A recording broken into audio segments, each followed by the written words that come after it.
मेरे YouTube channel math solution में आपका स्वागत है। यदि आपने अभी तक चैनल को सब्सक्राइब नहीं किया है तो प्लीज़ चैनल को सब्सक्राइब कर बेल आइकन का बटन जरूर प्रेस कर लें, जिससे कि गणित के किसी भी प्रश्न पर बनने वाली वीडियो अपलोड होते ही नोटिफिकेशन के द्वारा आप तक शीघ्र पहुंच जाए। कक्षा 9 के विद्यार्थियों का आज की ऑनलाइन कक्षा में स्वागत है।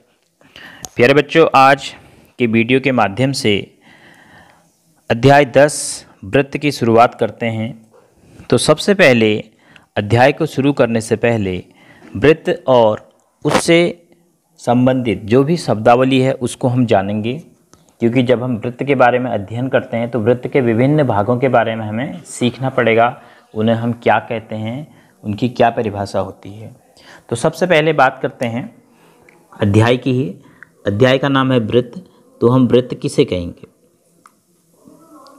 अभी तक आपने रेखाखंडों से मिलकर बनी हुई आकृतियों के बारे में अध्ययन किया होगा और कहीं पर आपने जरूर वृत्त के बारे में भी अध्ययन किया होगा।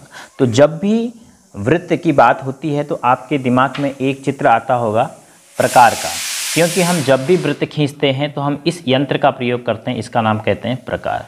और ये क्या करता है, जब आप इससे वृत्त खींचते हैं तो देखिए एक जगह पे आप रखते हैं प्रकार की नोक को और फिर ऐसे आपको किसको घुमाते हैं।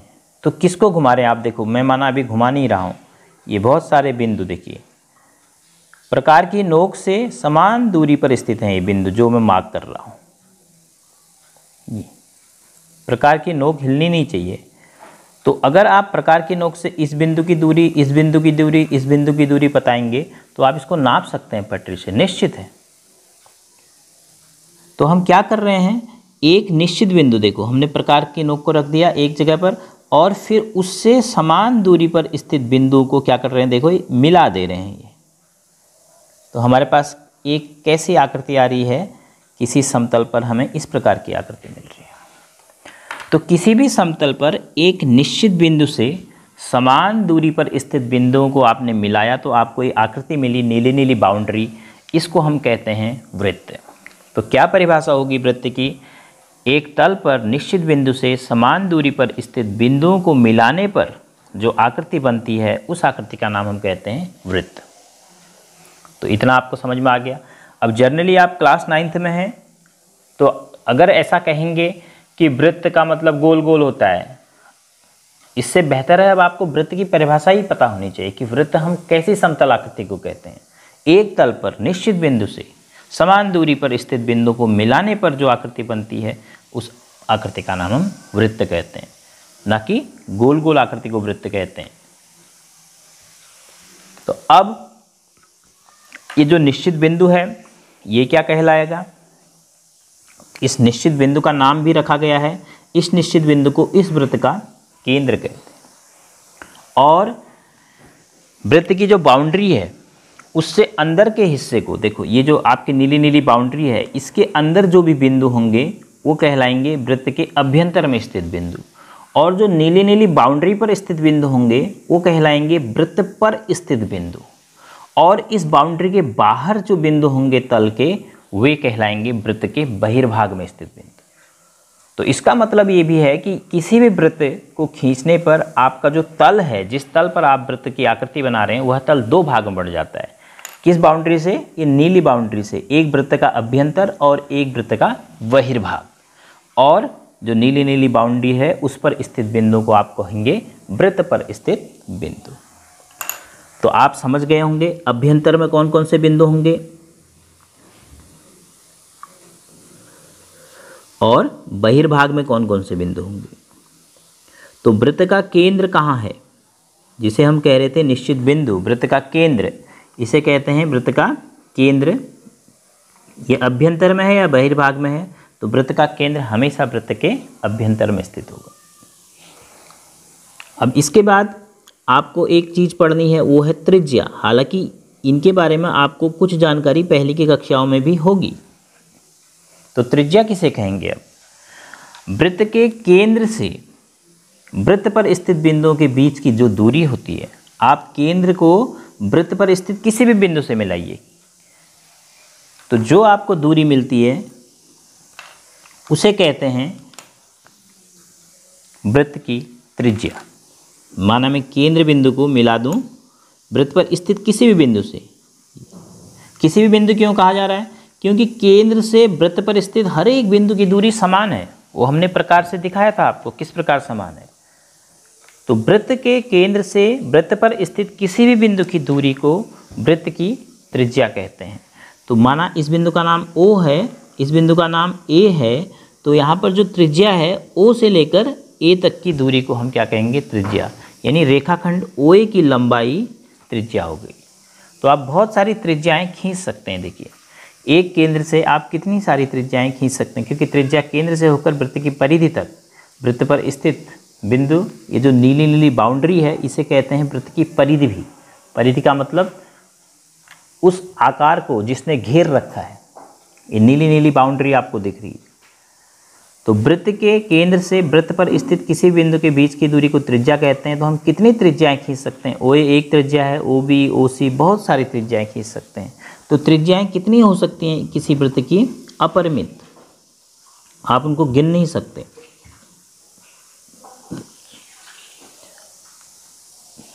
तो वृत्त आपको समझ में आ गया, वृत्त का अभ्यंतर समझ में आ गया होगा, बहिर्भाग, त्रिज्या और परिधि हमने किसको कहा? जो वृत्त की बाउंड्री है, सीमा है, उसको हम परिधि कहते हैं। ये पूरे नीला नीला आपको जो दिख रहा है, इस नीले नीले भाग की लंबाई, माना आप यहाँ से सोचिए कि यहाँ पर कट कर दें, ये तागा है नीला नीला, तो इस तागे को फिर हम खींच के नाप सकते हैं। तो ये तागे की जो लंबाई आएगी इसे हम कहेंगे वृत्त की परिधि। अब यदि वृत्त पर स्थित कोई बिंदु वृत्त के दूसरे बिंदु को मिला रहा है, वह रेखाखंड क्या कहलाएगा? ये इस रेखाखंड ने क्या किया? अब जो रेखाखंड मैंने खींचा, माना ये बिंदु C है और ये बिंदु B है, तो B भी वृत्त पर था, C भी वृत्त पर था, तो BC रेखाखंड को हम कहते हैं वृत्त की जीवा। तो किसे कहा जीवा? वृत्त पर स्थित दो बिंदुओं को मिलाने वाला रेखाखंड वृत्त की जीवा कहलाता है। तो अब ऐसे ही अगर हम सोचें कि कितनी जीवाएं हम खींच सकते हैं, बहुत सारी जीवाएं हम खींच सकते हैं। देखो, अपरिमित जीवाएं खींच सकते हैं। तो जीवाओं की संख्या भी कितनी हो सकती है? अपरिमित हो सकती है।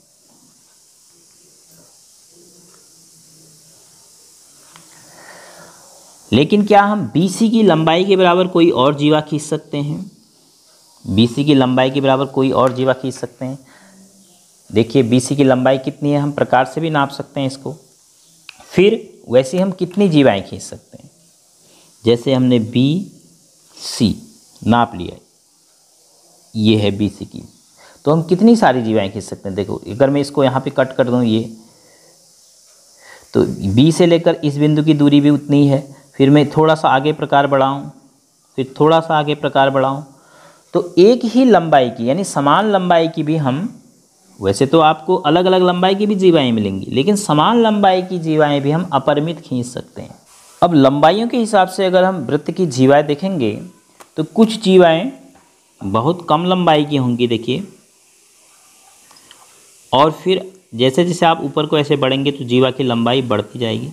तो कहाँ पर सबसे अधिक हो जाएगी? सोचिए, माना एक जीवा जो केंद्र से जा रही है,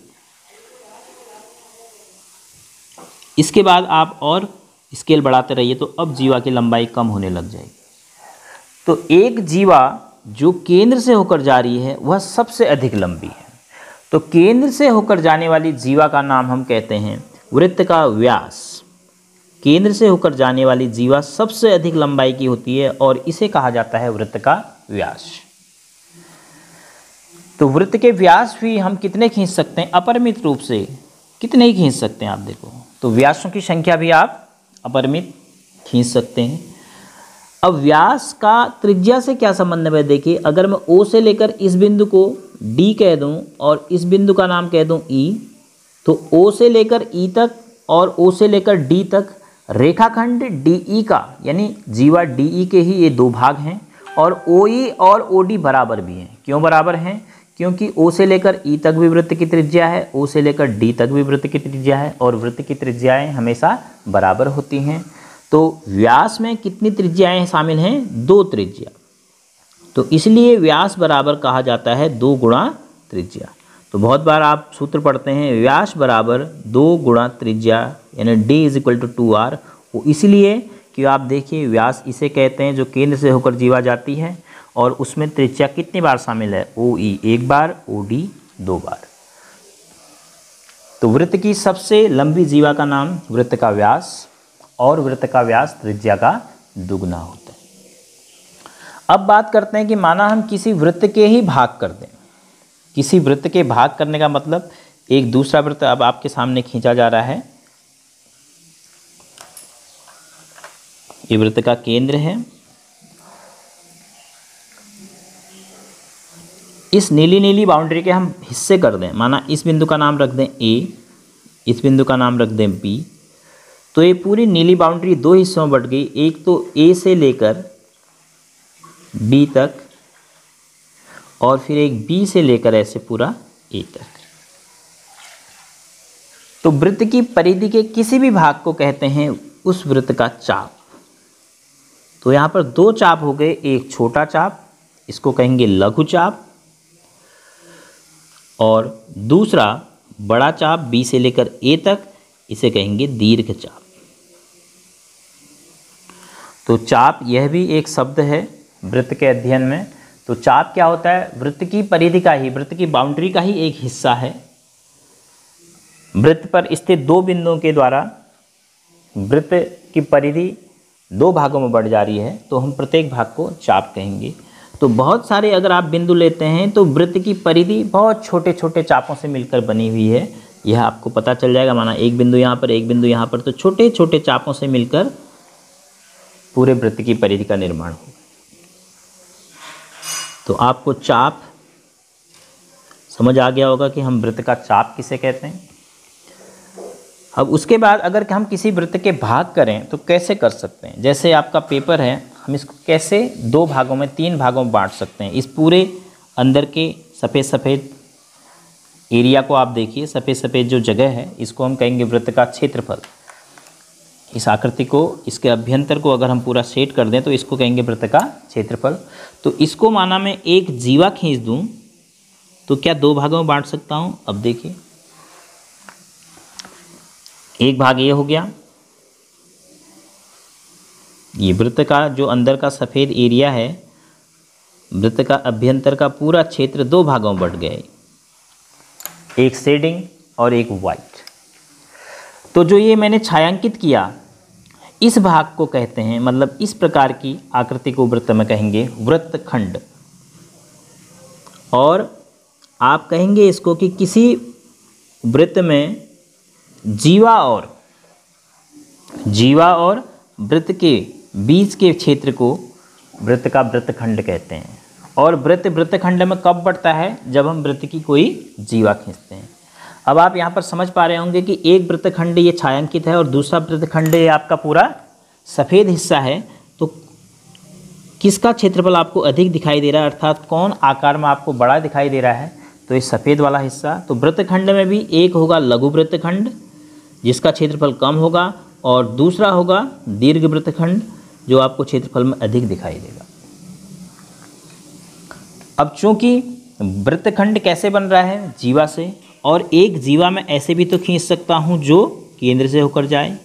तब क्या होगा, तब ये वाली काली जीवा हट जाएगी, तो आपका पूरा ये क्षेत्र, और अब आप पूरा ऊपर का सफ़ेद क्षेत्र देखिए, तो वृत्त ठीक दो बराबर भागों में बढ़ गया। तो वृत्तखंड का निर्माण जब व्यास के द्वारा होगा, अर्थात वृत्त के जो चाप के सिरे हैं वो व्यास के सिरे होंगे, तो वृत्त दो बराबर भागों में बढ़ जाएगा। अब प्रत्येक भाग को हम कहेंगे अर्धवृत्त। क्यों? क्योंकि प्रत्येक भाग वृत्त का ठीक आधा है, इसलिए हम अब कहेंगे इसको अर्धवृत्त। कोई बड़ा नहीं है, कोई छोटा नहीं है, दो बराबर भाग हैं। जो आपको ये सफ़ेद भाग दिखाई दे रहा है और जो है छायांकित भाग दिखाई दे रहा है, दोनों बराबर हैं, इसलिए प्रत्येक भाग को हम कहेंगे वृत्त का अर्धवृत्त। तो अर्धवृत्त का मतलब वृत्तखंड का ही एक पार्ट है, यानी वृत्तखंड से आगे की चीज़ है। जब हमारा वृत्त दो बराबर खंडों में बांट दिया जाएगा व्यास के द्वारा, तो प्रत्येक भाग कहलाएगा अर्धवृत्त। अब इसके बाद क्या कोई और तरीका है हम वृत्त के अंदर के क्षेत्रफल को हम 2 या 3 भागों में किसी और तरीके से बांटें? अंदर के क्षेत्रफल को हम और किस तरीके से बांट सकते हैं? तो यह एक वृत्त है। देखिए मैंने एक त्रिज्या खींच दी, अगर मैं एक और त्रिज्या खींच देता हूँ तब भी देखो वृत्त का अंदर का पूरा भाग जो अभ्यंतर है वह 2 खंडों में बट गया। एक खंड में छायांकित कर रहा हूँ, इसको समझने की कोशिश कीजिए जी। अब देखो यहाँ पर आपने जीवा कहीं पर नहीं खींची है, तो आपने ये समझना है कि आपने क्या खींचा है।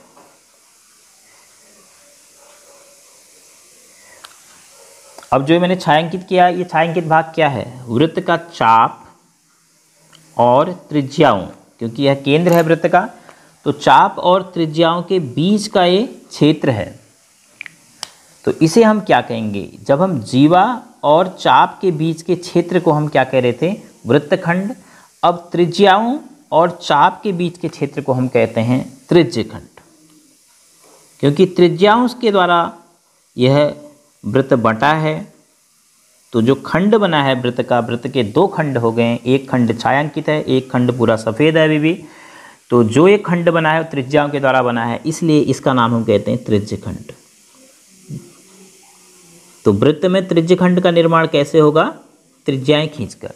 और त्रिज्यखंड कौन सा क्षेत्र होगा? वृत्त की त्रिज्याओं और चाप के बीच के क्षेत्र को हम त्रिज्यखंड कहेंगे। तो एक होगा छोटा भाग, जैसे यहाँ पर आपको छायांकित भाग छोटा दिख रहा है तो हम उसको कहेंगे लघु त्रिज्यखंड। और जो बड़ा होगा, जो आपको यहाँ पर सफ़ेद हिस्सा है वो बड़ा दिखाई दे रहा है, इसको हम कहेंगे दीर्घ त्रिज्यखंड। तो त्रिज्यखंड में भी एक छोटा और एक बड़ा हो सकता है। लेकिन यदि यह चाप वृत्त में बराबर हो जाए, दोनों त्रिज्याएं आप ऐसे खींचो कि बराबर हो जाएं, तब आपका त्रिज्यखंड भी अर्धवृत्त बन सकता है। कब? जब ये सिरा, माना इसका नाम है A और ये सिरा B, ये दोनों वृत्त के व्यास के सिरे हो जाएं। आप ऐसे समझिए इसको कि हम A को और B को ऐसे खींचें कि इस टाइप से स्ट्रेट हो जाएं, तो OA और OB मिलकर वृत्त का व्यास का निर्माण करेंगे, तब ये चाप हो जाएगा वृत्त का ठीक आधा। उस स्थिति में जो त्रिज्यखंड होगा फिर से आपका क्या कहलाएगा? अर्धवृत्त कहलाएगा। तो उन 2 त्रिज्याओं के द्वारा जिनसे आप वृत्त को बांट रहे हैं, यदि व्यास का निर्माण हो जाता है तो त्रिज्यखंड कहलाएगा अर्धवृत्त। और वृत्त में कितने अर्धवृत्त हो सकते हैं? 2। अर्धवृत्त का मतलब वृत्त का ठीक आधा। वृत्त 2 बराबर भागों में बटेगा तो प्रत्येक भाग को अर्धवृत्त कहेंगे। और फिर लघु और दीर्घ वाली कोई बात नहीं रहेगी, क्योंकि दोनों भाग बराबर होंगे, तो हम किसी को भी लघु त्रिज्यखंड या दीर्घ त्रिज्यखंड नहीं कह पाएंगे उस स्थिति में। तो मैं आशा करता हूं कि आपने वृत्त और वृत्त से संबंधित शब्दावली को इस वीडियो के माध्यम से सीखा होगा। बहुत आसान है, आपने पूर्व की कक्षाओं में भी थोड़ा पढ़ा है, और चित्र के माध्यम से यहाँ पर समझना भी आसान है कि किसे हम वृत्त का अभ्यंतर कह रहे हैं। वृत्त के अंदर के बाउंड्री, ये जो नीली नीली है, इसके अंदर के बिंदुओं को अभ्यंतर में कहेंगे। अंदर का कोई भी भाग वृत्त के अभ्यंतर में कहलाएगा, और नीली नीली बाउंड्री के बाहर का कोई भी भाग, बिंदु हो, रेखाखंड हो बाहर, वो बहिर्भाग में कहलाएगा। और जो नीली नीली बाउंड्री पर बिंदु पड़ रहे हैं, उन बिंदुओं को हम कहेंगे वो वृत्त पर स्थित बिंदु हैं। त्रिज्या किसे कहेंगे? केंद्र से वृत्त की परिधि पर या वृत्त पर स्थित किसी बिंदु के बीच की दूरी को केंद्र त्रिज्या कहेंगे। और परिधि किसे कहेंगे? जो वृत्त की बाउंड्री है, यानी वृत्त पर स्थित बिंदुओं को मिलाने पर जो आपको नीली नीली आकृति दिख रही है, इस पूरी नीली नीली आकृति को हम कहते हैं परिधि। तो आप इसको ऐसे अनुमान लगा सकते हैं, कल्पना कर सकते हैं। यहाँ से आपने कट किया तो इस नीले तागे को आप खींचोगे, नापोगे, माप के आपके पास जो लंबाई आएगी वही वृत्त की परिधि होगी। जीवा किसे कहेंगे? वृत्त पर स्थित कोई भी 2 बिंदु आप मिला दीजिए, उस सीधे रेखाखंड को वृत्त की जीवा कहेंगे। अपरिमित जीवाएं हम खींच सकते हैं, समान लंबाई की भी हम अपरिमित जीवाएं खींच सकते हैं। और वृत्त की जीवाओं की लंबाई जैसे जैसे आप केंद्र की तरफ जाओगे तो बढ़ती रहेगी, और केंद्र से होकर जाने वाली जीवा की लंबाई सबसे अधिक होगी, और उसे हम कहेंगे वृत्त का व्यास। उसमें 2 त्रिज्याएं शामिल होंगी, इसलिए हम कहेंगे व्यास बराबर 2 गुणा त्रिज्या। फिर वृत्त की परिधि के किसी भी भाग को हम कहते हैं वृत्त का चाप। तो पूरा संपूर्ण वृत्त अगर आप देखते हैं तो छोटे छोटे चाप से मिलकर बना हुआ है। वृत्त में जीवा अगर आप खींचते हैं तो वृत्त दो खंडों में विभाजित हो जाता है। एक को हम कहते हैं लघु वृत्तखंड और दूसरे को कहते हैं हम दीर्घ वृत्तखंड। लेकिन यही जीवा यदि वृत्त का व्यास हो तो वृत्त दो बराबर भागों में बंट जाता है, तो प्रत्येक भाग को हम कहते हैं वृत्त का अर्धवृत्त। इसी प्रकार यदि हम वृत्त में दो त्रिज्याएं खींच दें तो दो त्रिज्याओं और चाप के बीच के क्षेत्र को हम कहते हैं त्रिज्यखंड, और एक बनता है छोटा उसे हम कहते हैं लघु त्रिज्यखंड, और एक जो बड़ा भाग बनता है उसे हम कहते हैं दीर्घ त्रिज्यखंड। लेकिन यही त्रिज्याएं अगर व्यास का निर्माण कर दें तो फिर वृत्त में दोनों त्रिज्यखंड बराबर हो जाते हैं, और प्रत्येक त्रिज्यखंड को हम फिर त्रिज्यखंड न कह के क्या कह सकते हैं, अर्धवृत्त। तो इसके बाद इस वीडियो पर आधारित प्रश्नावली 10.1 के प्रश्नों का हल अगले वीडियो के माध्यम से आपको प्राप्त होगा।